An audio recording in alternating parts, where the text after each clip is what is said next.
Hello, I'm attorney Alex Palamara of the law firm of Dell and Schaefer, and today I want to discuss a kind of a happy case, a happy outcome of a case that we filed an appeal on, and I got a great outcome for our client.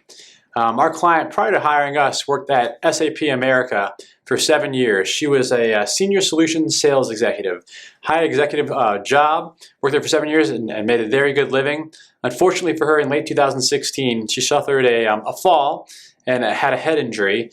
Ended up being diagnosed with a post-concussive syndrome, so she had a traumatic brain injury, and she tried to return to work, but unfortunately in early 2017 she was forced to stop working at her position, and she had to make a claim for disability insurance benefits. Unfortunately for her, fortunately for her, claim was initially approved by Aetna, and Aetna actually approved this claim at first in good faith.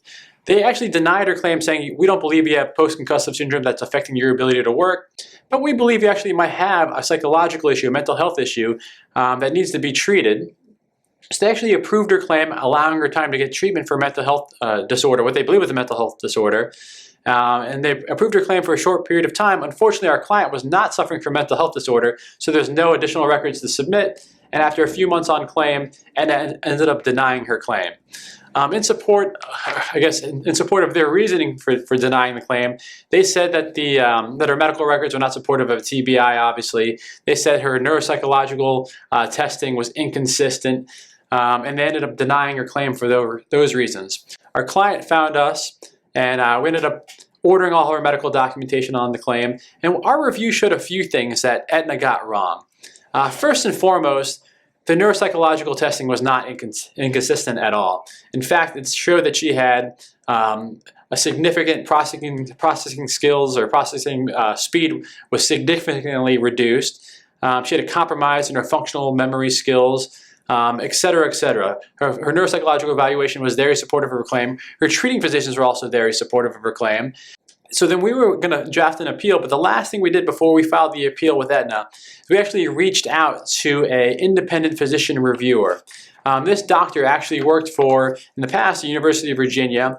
Was actually a doctor, a physician for USA Swimming, USA Soccer, USA Women's Soccer.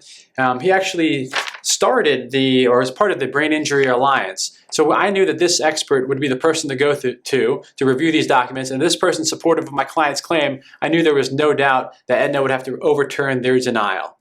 Our doctor actually took a look at these records, and we spoke to him at length. We told him our client's occupational requirements. We told our client's history. He looked at all the medical records, and he came to the conclusion that he would unequivocally support that our client is disabled from her previous occupation. He wrote a great report for us. So we submitted a timely appeal with this report, as well as the other medical records supporting our client's claim, with argument as to why Aetna, why their decision was not only wrong, but it was arbitrary and capricious. And within 6 weeks of filing that appeal, Aetna overturned that denial.